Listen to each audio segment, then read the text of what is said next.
As a business, when we're planning out our social media, we tend to think of it in the same way we would our personal account. You upload a video, share it with your audience, and they engage with it as it comes up in their newsfeed. This is what we refer to as organic social media. With organic, you're connecting with your existing audience, but organic is only half of the equation. The other half is paid social media, which can help you reach new audiences and help your business achieve very different objectives. With paid social, you're paying to show your post to a whole new audience beyond your existing followers.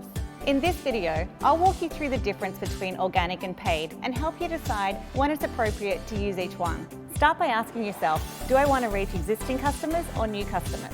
If you want to engage with the people who already follow you, organic should do the trick. If you want to reach new audiences and drive results, then paid is the way to go. Knowing the differences and strengths between the two will help you create better content for each one. Let's start with organic. 58% of consumers go to a brand's social media pages before they check out the website. Think of your social presence the way you think about your website. The content you share should reinforce your brand voice and maximize your personality. That means relatable content that sparks engagement and less salesy promotion.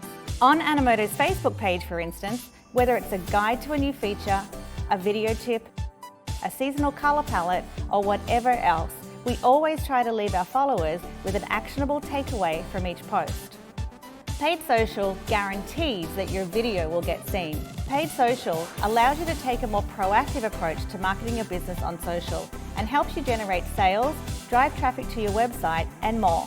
It does take a little more know-how than the organic side of things, but it is a skill worth adding to your tool belt. Another key component to paid is the ability to target an audience that you think are most likely to take action. That could mean people who have visited your website, people who live close to your shop, or people who are likely to have interests related to your product.